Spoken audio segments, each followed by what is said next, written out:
But at the end of the day, no, you shut up a minute, right, songwriter. At the end of the day, right, obviously they almost want a scrap, right, and I will offer them all right out here on radio, right here. In October 1997, a 25-year-old Liam Gallagher and his 30-year-old brother Noel were the driving force behind one of the world's biggest bands, Oasis.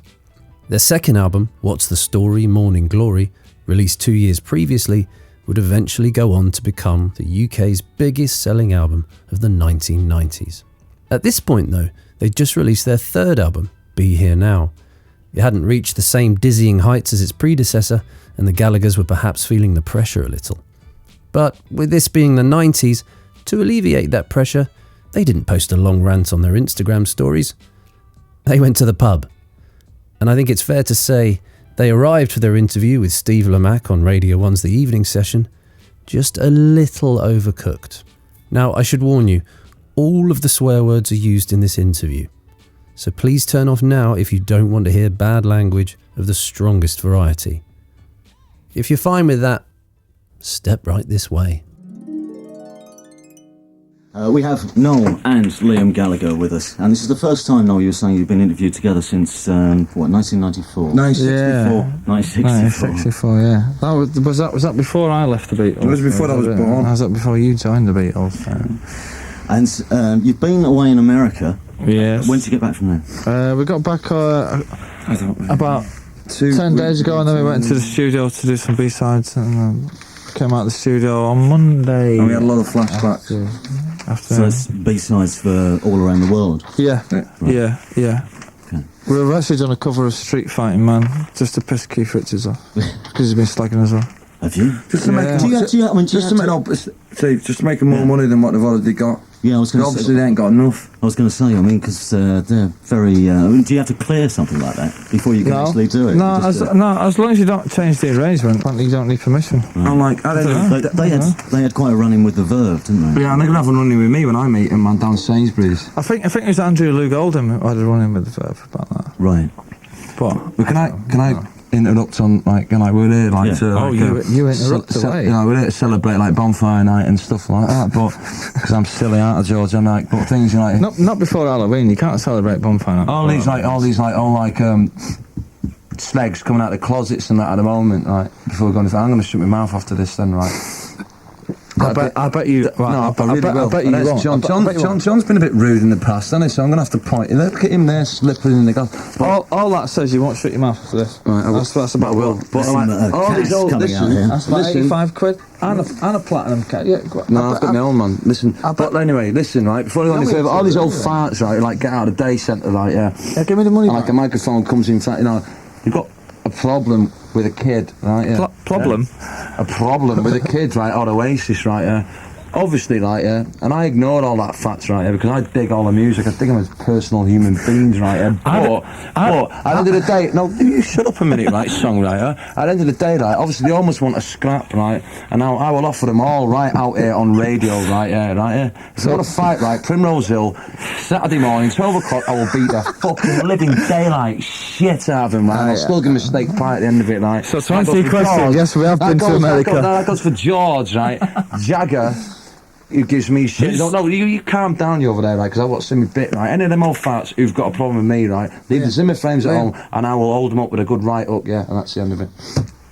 Who's the person who's most hurt you out of those? Oh, fucking gotta be Jesus Christ, hasn't it?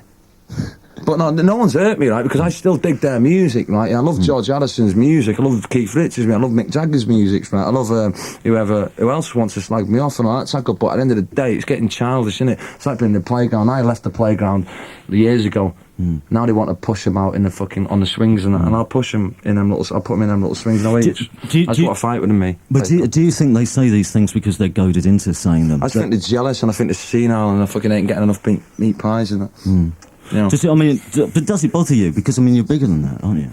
I'm bigger than everything, me. I'm me, and personally, I'm bigger than that. But like, obviously, they want a scrap, and I will beat them up if they want to fight. And the venue is Primrose Hill. Shut up, what, man? Shut up. I told you I was going to say that. Next question.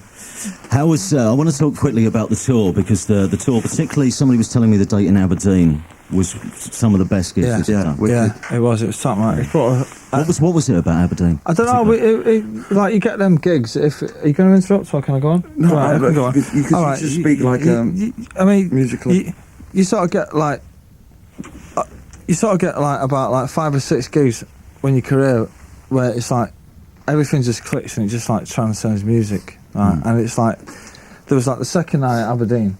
Right, it was top. No, I think they're the best shows we've done. Yeah, it was. I mean, it just, I don't know. There was, Well, not the best, but like one of the best. You know, like we've done really great gigs and that, and like they were. No, really, but it did. We It hit a mark there. Yeah, but it was the crowd as well, man. You know what I mean? It's like there ain't that many bands who got to Aberdeen and all that stuff. But I mean, it was like the vibe. There's not many places that ending Dean. I mean, did you enjoy getting back to this tour? Because obviously, after getting to the stage of playing Nebworth and places like that, in comparative terms, this was it's actually quite an intimate gig for you. It was really nice and tight fit. You know, it was like nice. You know, we loved playing. You know, it was great. All them gigs were great. And like, what's Yeah, but even though Steve, it's like Nebworth was no big deal for us. It's like it was like we'll never get the vibes of reap the benefits of Nebworth, because like that'll come when we're about 80 and spitting in our fucking knickers. You know what I mean? Because that was like big time. Sorry, Finish. Like, the thing is, right, it's like that is like something that doesn't come to a bunch of lads from Manchester who just played. You know, like we wanted to play like 31,000 people off the Spike Islands. You know what I mean? Yeah. And like Nebworth was like a big fucking bang. You know what I mean? And I'm still there basically. What did a bomb go off or something? You know, I'm still there, and it's like that's big time, right? Did it take you quite a long time for it to sink in? It's not sunk in yet. Still. Yeah, I'm still on that. Would you do anything comparable to that again? No. I reckon if someone played 126,000 one night, then I reckon I'd have to go back and do 127. Yeah. Well, take it from me. I won't be doing it. Okay. All right. Well, not about you. He asked me the question, man. It's Well, there you go then. on the when you So cigarette chieftain. I love yours, yeah. yeah, those are the alarms. But listen, I think basically on that matter, right, about like doing them gigs and that, like they were done, right. It was great, yeah. And like I think they're done now, right? Yeah. And by they were the biggest gigs by the ever, time weren't anyone they? reaches to do that anyway, in our time, right? Yeah. By the time we go back to do that gig, we're about 50 and that, and I don't think it's right doing gigs at 50. We won't be even. We won't Would have even be done in it, the and band that at was 50. good. We won't even be in the band at 50. You Will know, we? mystic fucking mog. I'm telling you. What about the days when? Because obviously, is it a lot different to, apart from the fact that you're playing the bigger gigs? Is the actual sort of gang mentality within the band different? Because in those early days, it was you against the rest of the world almost, isn't it? Does it feel easier now? Well, It's still against man. well, to me, It's still against the rest of the world, Well, right? to me, right, it's like So no. you know, he'll probably have a different opinion than I will, but it's like on like for. What are you laughing at? Obviously, you would, wouldn't you? Sorry. Right, but everything leading up to Nebworth was like a 3-4 year thing. In fact, for us, it was a 5-year thing because like it was like. It was a lifetime thing, wasn't it? Well, no, it was like a 5-year thing. But since that, it's like how far can you take something? You know, I mean, you can only do like the biggest gig or the biggest gigs. Yeah, you're right. That's like, oh, of course I'm right. No, you are right again. You're My right. middle I should name shut is up. right, mate. No, you're right, go on. But it's like you can only do the biggest gigs that have ever been done, and then like where do you go from there? You know, When we've you been there, we've seen it, we've done it, we bootlegged the T-shirt, and And we buttered our own toast. when you were young, what was the biggest gig that you went to? Spike Island. Spike Island. And did you think by at that point? Shea Stadium, the Beatles. Was it by that point? No, I just want to get to this point about. Did you feel at that point that the Roses were almost, too far away, too far removed from the band? And did you worry about that happening to you? I'll tell you a funny story, right? We were sat on a tour bus in America, right, in 1984, and he actually said to me, he went, remember? And he, No. yes, Well, I know you do. you're going to Yes, you do. Go We on, was in the studio the other night, and he said to me in 1994, he said, what, do you think we're ever going to play to 30,000 people? And I went, no, I think we're going to play to 31,000 people. And here's Mr. Big in here, giving it the big in here, right? He didn't even think we were going to play to 30,000 people. Yeah. But now how do you approch a gig And like we this? played to 2 billion, trillion, squillion thousand people. Yeah, that's right, isn't it? Yeah. And until someone breaks that kind of thing and then that's when I have to put my boots on and start walking.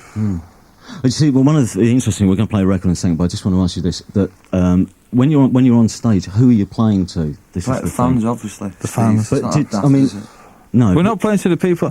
Playing You the see- hot dogs at the back of the No, fucking what, stand, is that what's no, in your I mind? think that. No, well, We're playing it we're changes. playing people who fucking bother to listen. No, it changes. It changes as like you go on it. It changes.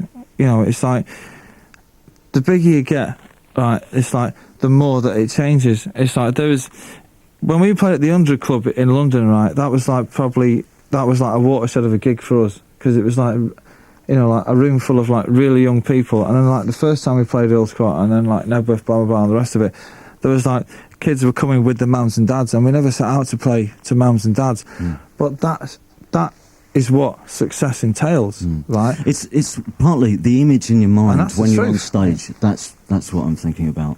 What you've actually got Well, in we're your actually head. playing to like On the people who you know turned what I up that day. We on actually were playing stage, to. on stage, I just want him to say, and it's like, and there's only me and him, like that. We'll ever get this. It's like when he turns to me and I turn to him at like one guitar break or whatever, and like we just both look at each other, and that's what it's about for us, right? It's not about how many people are in a field or anything like that, because we played it in like New York, like 2 weeks ago, like to like 3,000 people. But there's certain points in certain gigs, and you know, there's only, you know, I mean, not like fucking dissing the rest of the band or anything like that, but there's only me and him, really. When he turns to me and just goes, "Are you mad for it?" and I go, "Aye, cocker." That's what it's all about, isn't it?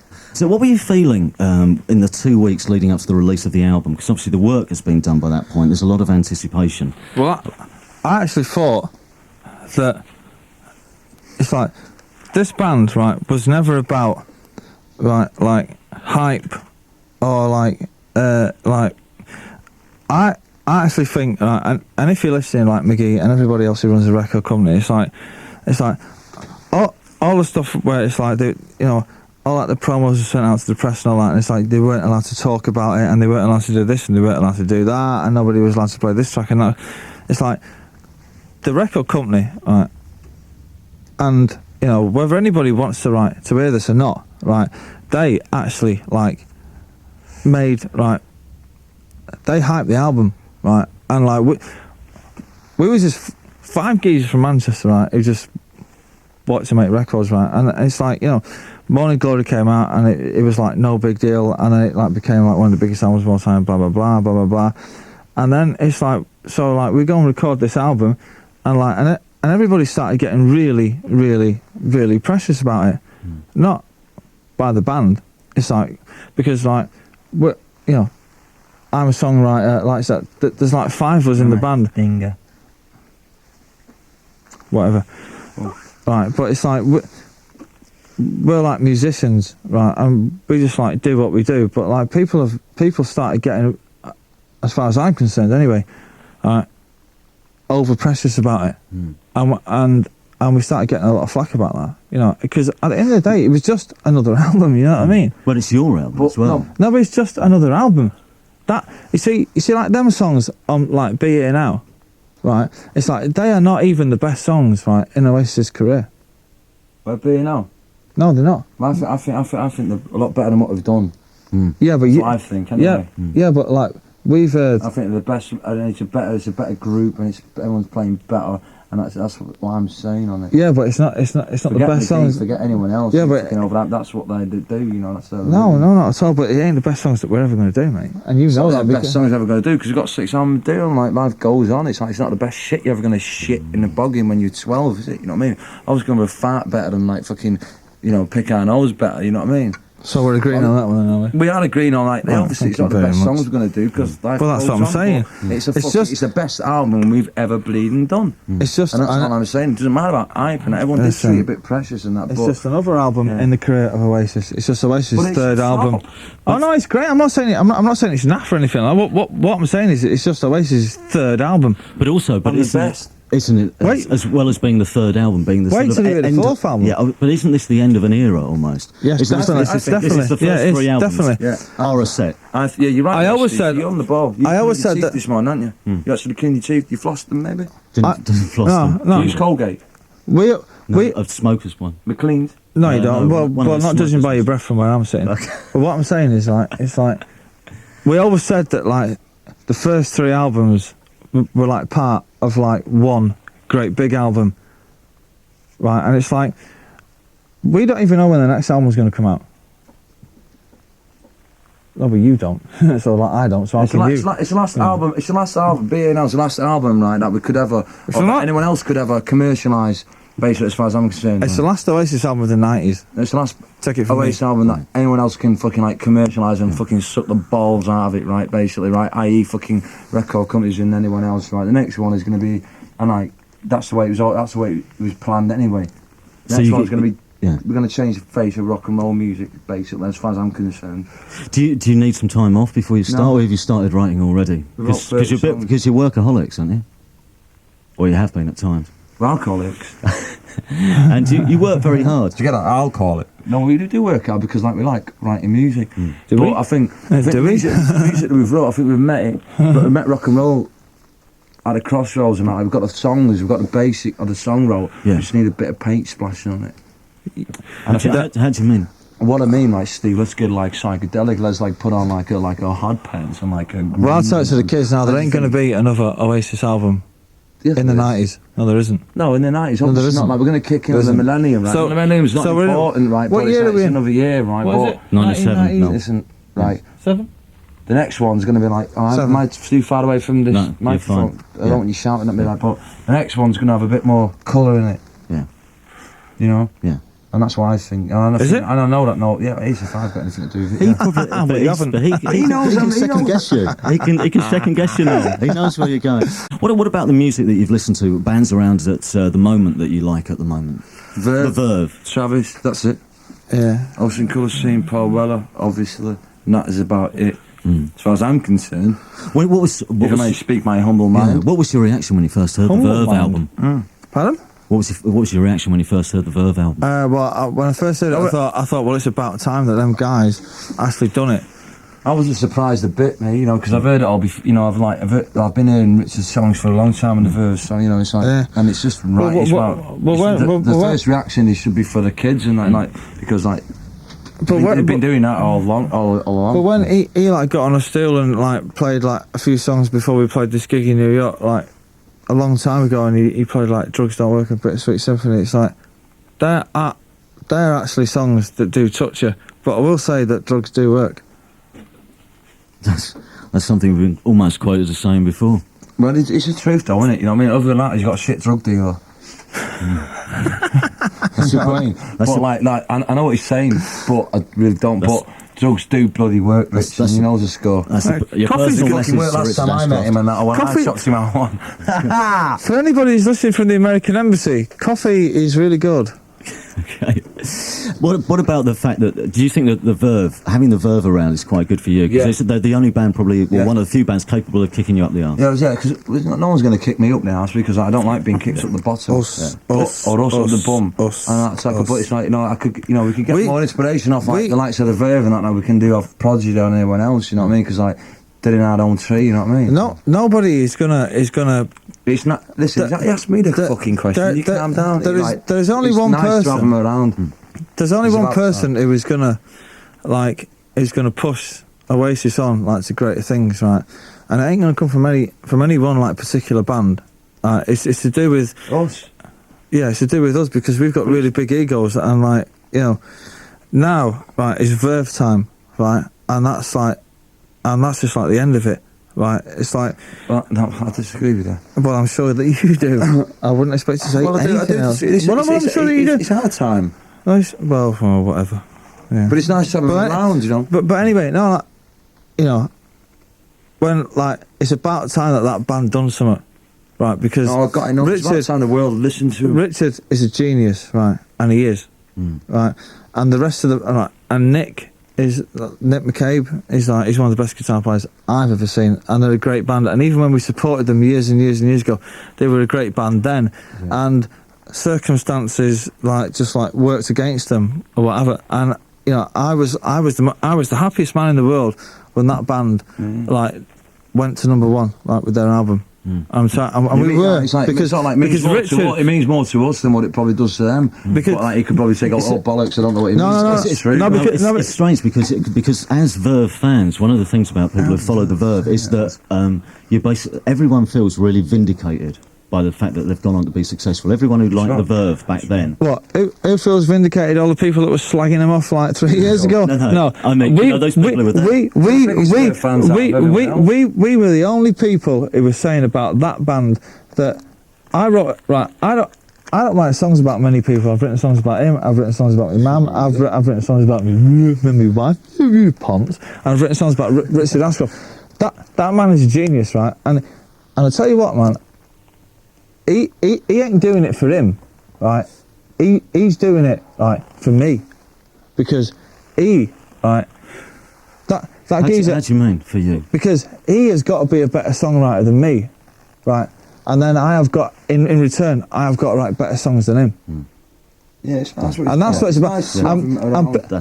And people are going to build up this thing about like the Verve Oasis, but we go back so far from Manchester, Wigan, that they will never be able to touch the bond and the friendship that we have with that band. We're about bomb-bombs, we're not about fucking like sugar and biscuits and that. No, it's true, he knows what he's saying, it's right. We're talking about people inspiring you. Do you find that each other, you inspire each other, you spark off, you still do? Well, no one inspires me, I don't know if I inspire him.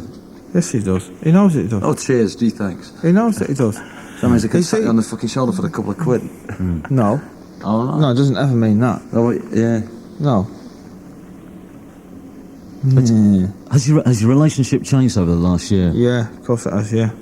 In what way? Yeah. We don't see a lot of each other than that every now and again, which is nice. He's got more paranoid. He thinks that the world's against him. Yeah, and he's full of shit, because I don't think that, so... Yes, he did. What's Take that back and don't start having fucking zillions knocking on my door. What's He knows he's a genius, but he won't admit it. I will admit I'm a fucking genius, I've been telling everyone forever. No, you're not.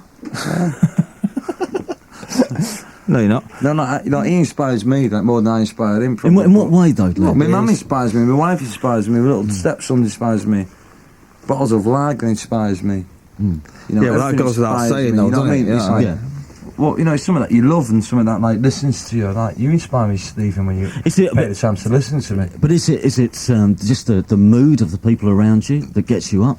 No, it's just people who can be arsed and who's got a brain inside them and clean the teeth in the morning. People who take the time with it as well. Yeah, you know, who actually listen, you know, and don't like chop down every word you say. Musically, as far as I'm concerned, being a Ponce, musically, I get inspiration off a lot of people. He's one. His singing inspires me. Because somewhere, I think you were quoted saying, because Liam's getting better. You know, all the time. Yeah, well, he would if he bothered to turn up in the studio and sing the B-sides. It'd be all right. Well, that's bullshit. I had a bad voice if I couldn't do it. Yeah, but listen, like Stephen, like before we go any further, this chap, right, is not like what chap? He's not been like bed friendly the last couple of days, right? Yeah. Bed friendly. Bed friendly. Bed friendly. Friendly bed. You've asked my wife. I'm totally bed friendly. No, I'm on about bed friendly. What do you mean bed friendly? Nothing to do with your wife. Bed friendly. Bed friendly. Like, so it's like bed friendly. So I'll speak on that. Yeah. Hang on a minute. Bed friendly. I'm really friendly to my bed. I love my bed. And my bed loves me. Yeah. Anyway, right. Bed friendly. So it's like, yeah, we always. You're talking out your Tony McCarroll, mate. No, definitely not talking out. I've nothing to do with it. Shut up. What was the question again before we got bed friendly? Yeah, before we got bed friendly. Your relationship changing. What did you think of Jill Van Roski's exhibition? Because that was quite... I haven't seen it yet. I don't know. Have you been there? I went the day when no one else turned up because I wanted to go there privately. Apparently all the photographs of me were fantastic. I thought it was alright, but it's something that I don't want to get into because it's like I've seen them all before, you know. I don't want to go around judging, point of finger and go, no, that's a great picture of me, that's a great picture of no, I'm arsed, I've seen it all before. You know, but like it's there for other people, for the fans of the band who want to come and look at our edge. I see the weird thing. I'm particularly arsed about it, basically. You see the weird thing is, but I know for the fact she's a good, she took some great pictures, but it doesn't matter what I fucking think, you know what I mean? Because I just wondered whether I'm looking pictures of myself. Yeah, I wondered whether you thought it gave anything more about you away to the fans other than the music. It's all in the music. It's all in the music. Well, like, fans want to see pictures, yeah. Like I'm a fan, I want to see pictures of all bands, you know. Yeah, but was it? If it did give anything to like fans of the band, then that's cool. Yeah, but was you going to see like anything to me, really? Yeah, but was it like our favourite band? Take that, right? So was you going to take that photograph? I would if I was into him, but I'm not into him. But don't you think that one of the things with photographs of yourselves is there's a lot of it's body language. There's a body language in But Oasis. Stephen, before I could like fucking like... There's a baldy language with a rhythm guitarist. Right, listen, right... You see what I mean? I do see what you mean, but like fucking like... Bollocks, here won't let me speak and that, like, you know, but like... For fans, I didn't get anything off the whole expedition because I've seen... Expedition? Expedition? Or whatever, you know, like fucking... Where did you go marching to? The petition, right, The South Pole? I didn't get anything of it because I've seen it all before, you know, I know what I got, I don't... Yeah. Going, oh yeah, there's a picture of Noel Gallagher, you know, I'm asked about a picture of Noel's or Bonehead or me, in fact. So obviously, yeah, it's a right... oh man, there's something like... if it means, you know, it's for the fans, not for the band, Yeah. you know, and that is the end of it. So, but at the moment, apart from not being bed friendly, you seem to be getting on really well. Well, and there's something. Because I'm about to fucking like knock the click on Yeah, is it always like that? Is it always on an edge though? Hey, listen. You're always on that edge. What? You're always on that edge. Because it's We're on this really like big loved up anything. expedition, right? The pair of us were on a big loved up expedition, and we're going to go and build 2 love heart shaped igloos in the South Pole, and we're going to walk across the icy wastelands. Yeah, bollock naked, paintings and willies, man. Yeah. On an expedition. Now that's playground behaviour. Right, Stephen, now, right, isn't it? Stephen. Taking a mickey out of your brother on the air. Look, I'm going to play. I'm going to play. I'm going to play. I'm allowed to. I know. It's family. I know it's family. I'm going to play. What's your name? Is Stephen? Yeah. Nice, nice. Gerald. I'm going to play. I'm going to play anything like. He's not taking the mickey out of me because I'm going to knock the cunt clean out, man. So don't. You just hold that record there before because like that's Do you reckon? Saves him a black eye. Do you reckon? What, you're going to take him now? He hasn't got a good enough lawyer You to knock me out. You asked me the question then, yeah, right, about the pictures that have been put up on a wall. What, the expedition? The pictures that have been put on a wall for everyone to look at, right? They're all right for the fans of the band, right? Yeah. The expedition. To me, I'm arse. I don't give a shit about it because I've seen them all before. I think you see what it is people are interested. People are interested in the the relationship that you two have, and its ups and downs. I think that's what it is these days. I thought we were getting all right until we fucking. Until you come here. We do get on all right. But you've just got a pen in your gob and it's pointing my way. I'm trying to act like Terry Wogan. You keep butting on my fucking. I'm not at all. Go on. It's an Oasis question from John Berry in Newark. Will you start to compose classical music when you're 50 years old, like Paul McCartney? No. Yeah. You know what to do with that one?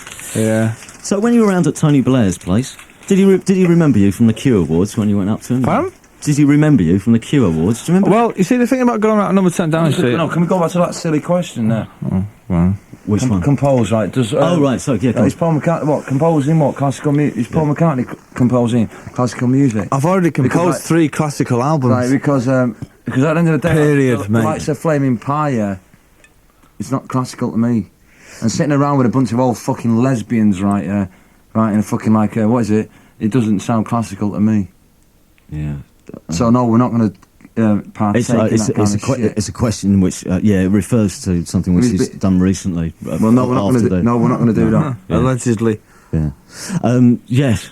So, do you remember that? Do you remember the incident at the Q Awards? And did he remember? No, I didn't. But you see, I had taken a lot of flack for going to like number 10 Downing Street, but the thing is, it's like, what made you want to go? I never considered myself a rebel anyway. Right? I wasn't going there, right, to be like, I'm like 30 years of age. I come from Burnage. I wasn't going there representing a lot of shit kickers who sit in bed sits in like Dagenham, right? I was going there for me, right? You have to understand, right, that from when I went to school and from when I was born, all that we ever knew, right, was conservative, Tory, right-wing government. But you see, like, what people don't mention is, it's like they say he went to meet Tony Blair. No, it's like I went to meet the Labour Prime Minister. Yeah, I was sitting in the bog, man. That was right. That was what. But the thing is, it's like, for like 18 years, people in this country moaned about wanting to get a Labour government into this country. As soon as he got it, they're all moaning about it. And I wasn't going there representing him. I wasn't going to represent anyone. I I got a letter through the post saying, would you like to come and, like, you know... And what did you think? Pardon? And what did you think when it came through? Well, I'll tell you what I thought. I thought, I'm going to meet the Labour Prime Minister. And, like, and I don't care what anybody who's listening to this radio programme thinks about anything, right?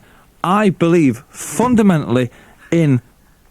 I'm losing it here, aren't I? Yeah, but I am losing it here. You're very close. No, but somebody's not got grey hair in the country. Yeah. That's what it's about. Somebody who's got a face like a fucking brick. Our parents always dumbed to us that, like, the Labour Party was, like, for the people and the Tory Party was not. And I went to meet the Labour Prime Minister, period. I wasn't going to represent the indie community. It was A. It was A. Do you think... No, Steve, I don't think anything. I don't think anything.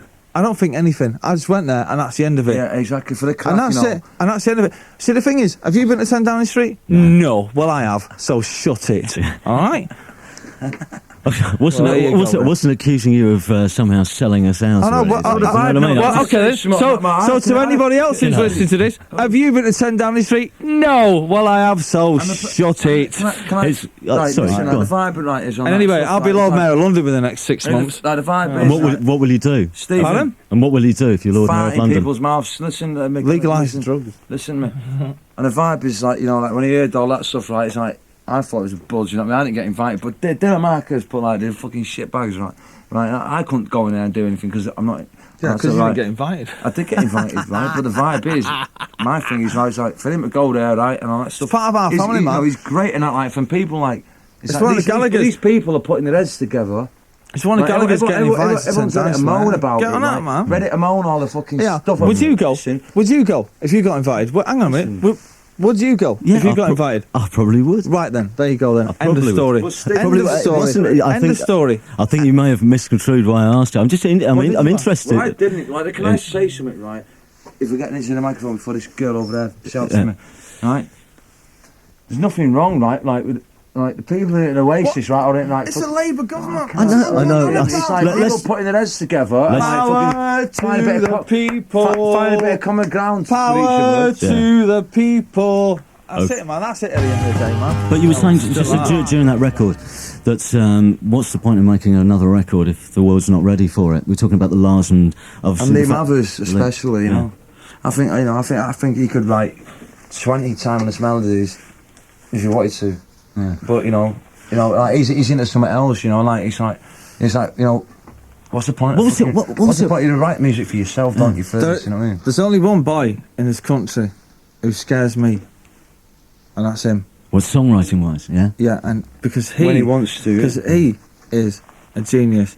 Forget everybody, every songwriter, every other band, and every contemporary band. Liam Mathers, if you're listening, get it together, man. He frightens the life out of me. Looking Glass, I Can't Sleep, Timeless Money. There She Goes. We played There She Goes. And there's a tune called Over, right, on the B-side. Over, the story's over. But like, over, the song is over. We all fall But like, remember when we went on stage, just before we went on stage at Nebworth, and Paolo played There She Goes, and there's like 20,000 people singing the words. And it's like he's not forgotten. I'll tell you, man. There's a sort of He's a genius, legacy, mate. I guess, yeah. And it's like, that's down basically. It's like he could turn out all these little pop songs like that, but he's like totally frustrated by a sound where he wants to go, and it might be the downfall of him. But at the end of the day, he's the only one who's going to come. You know, and that's what I'm saying. Going back to like changing the face of rock and roll music, right? It's a task that's got to be done, but we're thinking. You have to understand, right? You know, like when that Lars album came out in 1989, right? Everything was like baggy and groovy and dancey. That album, Unfinished Monkey Business. Oh, that's Ian Brown's. Hang on, what are you on about? Right, like another one. Right, that came out in 1989, right? And it was all the climate of music was all like, you know, like dance, rock, indie crossover. That album was just like pure. That was pop songs. Yeah, totally. That was the first Britpop album, mate. No, it wasn't. Christina Murray and Hartlepool, are you enjoying married life? Are you planning families? Yeah. I'm going to divorce him as soon as I leave the studio. Not you to know. I think you're bound. You're going to be together forever. I'm afraid. I believe in the marriage and I believe in the family. So I'm going to buy a dog next week, and I'm sorry if it pisses people off, but I'm a fucking old fart. No, but you're 25. No, I'm enjoying, Kids? I'm enjoying it. I'll have kids, next year, I reckon. But I don't know, I'm going to have a bang at it. I'm going to have a go. Will you be good as a father? I'll be wicked, I'll be the best father in the world, yeah. Yeah. Yeah. I mean, just I'll be shit at paying the bills, probably. No, you'll be great at playing with the child. Yeah. I'll be a really good uncle. You'll be a good uncle. Yeah, and I think yeah, we enjoyed, married family, The like... chap from Uncle, that's what I'd be, the chap from Uncle. Yeah, no, C-H-A-P, oh, that's in between U-N-C-L-E-E. But has It's a new Lennon on the fucking... Yeah, that's the one. has it given you an extra set of responsibilities? Go on. What? What? What's this Noel collapsing to one side of his chair? Has it given you Like, swirling in some of my part. I just scratched my bollocks, Steve. has it made you less protective of Liam, knowing that he's got someone there for him? Pardon? Has it made you less protective of Liam? I tell you what, man, Is that true? It's the best You're thing that's ever laughing. happened to me. he can look after himself. And he might he's my younger brother. How old are you? 25. Are you? Yeah, and you didn't get me a present, you come. Oh, you did? You did? Yeah, you did. Yes, I did. Right, But you, he's 25. I'm like 34 years. 24. And it's like I don't need to look after him. Nobody needs to look after me. I look after me fucking Well, self. hey, And hang if on a minute. anyone thinks I can't, I look Listen. It's like Speak for you, man. that man, right, is a bigger man than I am. Do you think so? Yes, I do think so. I think so. Why? Why? Because I don't- Well, that's nothing to do with you. But I'm telling you, I think that he's a bigger man than I am. Because he has to deal with his life and he's got to deal with somebody like me on top of everything that goes on. And he's a bigger man than I am. But he's still a knob. When was the last time you fancied just sort of running away and leaving it all for a bit? The other day, 10 minutes ago. We're going to do it, mate. Are you? You're going to take some time off? Do you need it? No, we don't need, no. I don't think we need it, but I think that other people need it. The world needs it. I think that people need a break from Oasis. Do you think so? But don't you think everyone will just follow you? Pardon? Don't you think people will follow you? No. People hang on your words. Pardon? Did he really? No, they Did don't. he really? They don't, mate. Did he really? If you did, like, it's like they, you know, it's like bollocks. They hang on our songs, right? It's like, you know, we've done like 3 albums in 4 years. Does anything, man? It's like fucking. It's like, you know, there's people out there who Oasis stuff. You know, it's right because fucking it's right. There's people out there with somewhere else. Mm. You know. Mm. And it's like, you know, it's like. But anyway, That's the way it goes. Like, no, I don't. I'm having Thursday afternoon off. You've got Thursday afternoon off. You've got to regroup for another tour, haven't you? You're off to Europe, mate. Yeah, we've got to do this Paris gig. Any piece of piss, you know, You what I don't- mean? You know what I mean? It's like what we've got to do. Go and, you know, play something that we know. No, but I mean, once like we've toured this album, right, which is going to take us up to like the back end of next year when we go all around the world. It's like, I mean, you know, we have to sit down and think where we're going, you know. Will you personally need some time to escape, though, do you think? Well, escape from what? well, there you go. Just the limelight for a bit. He loves the limelight. He courts it, man. And that's bullshit. And I got to stop you there. Like, I don't love dickheads, man, or kind people with cameras outside my house. Right? I'm not into that stuff. Right? And they've stopped. You know, and it's nice. Like, turn and say, "Hey, did you ask me? Could you take my picture?" And they said no. And I go, "No, that's nice. Can I take your picture?" Go, "No, you can't." Well, It's like, I don't know. I want to get back into some serious work. Well, I don't. Some serious like. Well, I don't, because work's become boring, mate. You've gone suddenly, all of a sudden, you seem a bit down about it now. Yeah. Yeah? Everything that led up to Nebworth was really special and was really exciting, and now we've just become another band. No, we haven't. I'm just. Not like Bon Jordan, but I have. Well, I'm in your band. Remember the band that you asked Oh, me you're in to my join? band, mate? Oh, Yeah, I that's thought it was in right. yours. Yeah. But, do you think... do you think then that We you just need to got to recharge take the time off batteries? and regroup and think what we're going to. We're going to take team off, right? Team off, right? So like sit down, like change the face of like art, music. Blah blah And, like- blah blah blah blah Well, blah. see you later then, man. Radio 1, the session for a Thursday night. If you're offended by any of the language on tonight's show, turn off. That's our advice. So I've got a few more questions here for you. This is one. Has Liam written any songs? This says there's a rumour that The Lost Chords is one. Will Oasis ever be releasing any songs written by Liam, who's just, as I say, nipped out? That's Lee Willoughby in Cornwall. Would you like him to? Pardon? Would you like him to write? Yeah, I would do, yeah. Yeah. I'd like him to write. And do you think it'd be good? Pardon? Do you think it would be good? I don't know. Because he plays a bit of guitar, doesn't he? Pardon? He plays guitar. Well, we're talking about something that I've never heard of, so I don't know. What are the backwards lyrics on Do You Know What I Mean? That's Nick Roberts in Liverpool. Well, the backwards lyrics. You'd have to ask Mark Coyle, because Mark Coyle put together the backwards loops on like the tapes. I really haven't the faintest idea. I was actually in bed when he was putting together the backwards loops. I haven't the faintest idea. Okay, this is something I was thinking about the other day. Have you had any experiences where you've felt that the responsibility of sort of being at the head of the band has got you down at all? Well, yeah, it does, because you see, it's like now, it's like, you know, I mean, I always said that, like, you know, like the first 3 albums were part of a big rock and roll album, and I don't particularly want to go and do another like rock and roll album again. I don't want to, because to me that's just boring, you know. And it's not that like the band has become like, you know, like boring or anything like that. It's just it's sort of not exciting anymore. And he would disagree. And I'm sure he's about to bound through the door any second. Do you think it's harder on you because, you know, you've put I suppose? Well, we are the establishment. We are the establishment, right? And it's like, and I understand that, and I really do understand that. And it's like, you know, I am not going to record another rock and roll album, and I don't know what I'm going to write next time, and. You know, if I can't do anything that excites me, then I could possibly never do another album. But it has to excite me, because if it doesn't excite me, it's not going to excite you. You know. But the times when probably you've been away, some of the rest of the band obviously get a bit more time off, and you're off writing. Like I don't care about that. That's my job. I mean, I love working. Yeah. I really do love working. I do. You know.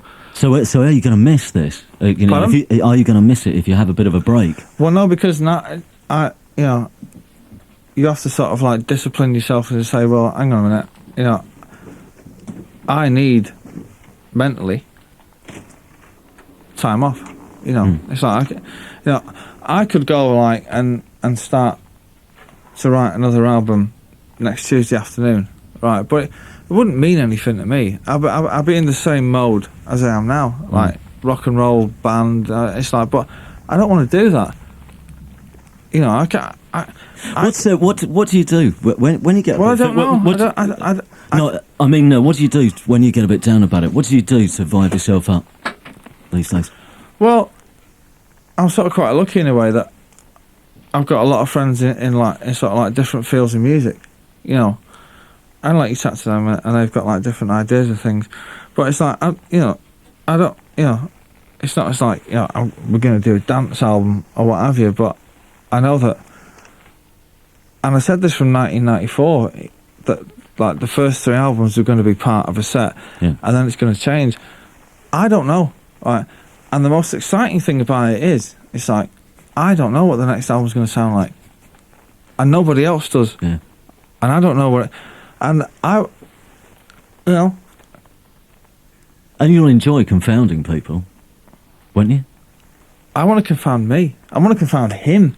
I want him, when I play him the demos of the next album, I want him to tell me that he ain't going to sing it because he thinks it's naff. And I'll think, well, we're getting somewhere now. Because I tell you what, since 1994, there's a lot of bands who've come through, right? And it's like what I'm saying before, it's like, you know, there is a lot of bands who I don't particularly think that are good as us, but like when our first album in 1994, it was like we just like decimated everything. That was it. Supersonic, you know what I mean? And you know, like Live Forever. And we got to get back to that, you know. And maybe it's not about like the songwriting, I have my style about writing songs, and I'll always write melodic songs, but I think it's just going to go about the way that you record them.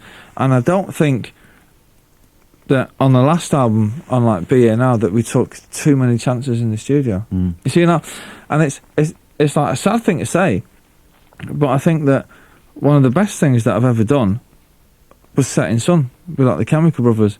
Now, and I wrote half of that song. I wrote like the melody, like, and the lyrics, blah blah blah, and all that. Now it's like I was saying before, I'm not saying we've got to go do a dance album, but it's like we're sort of stuck in this rut of like being this like 5-piece rock and roll band, stick it in the Marshalls, blah blah blah, chug away. You sound like you're a bit unhappy with the last record, in a way. No, or frustrated, maybe. I'm not unhappy with the record, not at all. I think the songs are great songs. I mean, do you know what I mean? Stand By Me, Fading Out, All Around the World. It's getting better, man. I'd die for them songs. I'm telling you, I would die for them songs. But it's like, I'll never record songs like them again, because you can't. It's like, so I could do. It's onward from here. That's what we're saying. Well, you have to. Yeah, you have to. Because you gave it to the band 3 months before or something. Is it important to you that they like it? Or that there's a reaction? At least there's some sort of reaction from them, that they like it or hate it. Well, it's like that. It's like I'm saying at the gigs. It's like, I'm not. As long as he likes it, right. When I'm sure about something, I'm really sure about something, right. And then I only need him to say yeah, and to say yes, like, you are right. And he can sit down and say what he likes about him. I'm just a singer and all that. But it's his band, It's his band. You're being I'm getting old now, Steve. Yeah, are you mellowing? Are you mellowing? Because you're giving I'm getting fatter. You're giving him more credit probably than you've given him before. No, well, yeah. What? Because I mean, so. Yeah, you are. Yeah. Where's that come from then? I don't know. He's got a really good lawyer. Noel and Liam there on Radio 1's The Evening Session, giving us a taste of 90s hedonism through the medium of cheap lager.